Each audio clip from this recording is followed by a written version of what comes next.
True Blue Nation, Dodgers Report. Hello, Blue Nation! Welcome back to True Blue Nation, Dodgers Report. It's your host bringing you the deepest analysis and the exclusive news that truly matters to us, the Blue Crew. Before we dive into what is some breaking and quite concerning news coming straight out of Chavez Ravine, I need you to do one thing for me. If you value rapid insights, detailed breakdowns, and want to stay ahead of the curve on our Dodgers, please hit that subscribe button below and turn on notifications. It's the best way to ensure you never miss a critical update. Trust me, you won't want to miss what's coming. Now, let's get right to it. We've just received official confirmation from the club, and it's not good news. The Los Angeles Dodgers have officially placed right-handed pitcher and all-star Kirby Yates on the 15-day injured list with lower back soreness, a move retroactive to July 29th. This news, frankly, turns what was already a challenging season for Yates into a full-blown nightmare, both for him and the organization. When the Dodgers signed Yates, the hope was that he would become a foundational, stabilizing piece in our bullpen, a veteran with an all-star track record and the ability to close out games in high-pressure situations. Carrying a $13 million salary for this season, the expectations were sky-high. However, the reality has been harsh. This is Yates' second stint on the injured list this year. The first came in mid-May with a hamstring strain. Now, a back injury, notoriously tricky for pitchers, sidelines him again, and the timing couldn't be worse. His season numbers of 4.31 ERA with 44 strikeouts in 31.1 innings tell only part of the story. Inconsistency has been the real issue, and now his availability becomes the biggest concern of all, casting a shadow of uncertainty over the depth and reliability of our bullpen as we head into the final stretch of the regular season. Yates' absence creates an immediate and dangerous vacuum in the bullpen, specifically concerning a reliable right-handed arm for high-leverage situations. The front office, led by Brandon Gomes, was aware of these fragilities, and just hours before the trade deadline, made moves that, on the surface, seemed minor, but have now gained monumental importance. The Dodgers have activated 3 new players to the active roster: right-handed pitchers Paul Gervais and Brock Stewart, and outfielder Alex Call. Let's break down these additions because the details here are crucial to understanding the team's strategy. Brock Stewart, in particular, is the name we need to focus on. Acquired from the Minnesota Twins, Stewart isn't a name that electrified the entire fan base, but his numbers this season tell a story of quiet dominance. He boasts a 2.38 ERA and has racked up 41 strikeouts in 34 innings. But the most impressive stat, the true hidden gem our front office identified, is his effectiveness against right-handed batters. Right-handed opponents are hitting a paltry .104 against him with a .327 OPS. That isn't just good, it's absolutely elite. In a bullpen that has at times looked vulnerable against the heart of opposing lineups, having a specialist like Stewart who can come in and neutralize the best right-handed hitters is an immense strategic weapon. Yates' trip to the IL makes Stewart's arrival not just timely, but absolutely essential. He goes from being a depth addition to an immediate centerpiece in our bullpen puzzle. Joining Stewart is Paul Gervais, a prospect acquired from the New York Mets, selected in the 12th round of the 2022 draft. Gervais is more of a high upside project. He has just 6.1 innings of MLB experience with a 4.26 ERA. So he is largely an unknown at a major league level.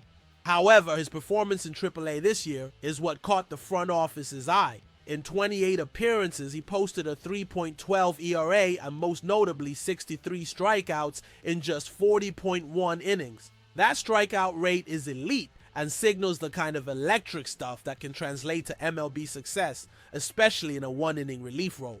The Dodgers are betting on his raw potential, hoping a renowned pitching development system can refine his command and turn him into a valuable late-season weapon. And finally, there's Alex Cole, an outfielder who comes in to provide depth and a solid bat off the bench. Hitting .274 with a .756 OPS, 3 home runs, and 26 RBIs. Call is the type of versatile roster player who becomes invaluable in September and October. He offers an insurance policy against injuries and a competent option against specific pitchers. These weren't the blockbuster trades many were hoping for, but they are calculated moves designed to fill specific holes with players who possess very defined skill sets. Now, let's dive into the deeper analysis, the strategy behind these decisions, because I know what many of you are thinking. Many in the Blue Crew felt the front office didn't do enough at the trade deadline. The frustration is palpable. With a bullpen that has been our Achilles heel in postseasons past, the expectation was for a big name, a proven closer, or an elite setup man. Instead, we got Stewart and Call. However, this is where we need to read between the lines and understand the philosophy of Brandon Gomes and Andrew Friedman. In a conference call right after the deadline, Gomes was direct. We think what we did with Brock was add an impact right-handed reliever. We're always in these conversations and trying to figure out how to improve this ball club. We feel like with what we have is a strong core of talent. We were able to backfill some needs and make this team better. The key phrase here is impact right-handed reliever. The front office doesn't see Stewart as a mere stopgap. They see him, based on their advanced analytics, as a game-changing player in specific matchups, which are exactly what decide playoff games. This is a bet on analytics over name recognition. They're saying they didn't need the most expensive name on the market. They needed the right production, and they believe they found it in Stewart at a much lower acquisition cost. This approach reflects an unwavering confidence in the elite talent we already have on this roster. With Mookie Betts, Freddie Freeman, Shohei Ohtani, and the rest of our core, the front office believes the foundation for a championship is already here. The goal at the trade deadline wasn't a bullpen overhaul, but rather a surgical reinforcement. They looked at the market and likely saw exorbitant prices for relief pitchers who, while famous, might not offer a significant upgrade over the options they could acquire more shrewdly. It's a strategy that requires patience from the fans, but is aimed at long-term sustainability, avoiding the depletion of our farm system for a 2-month rental. The Yates injury now puts this strategy under an intense microscope. Plan B has become Plan A. The onus on the shoulders of pitchers like Evan Phillips, Brusdar Graterol, and now Brock Stewart has increased exponentially.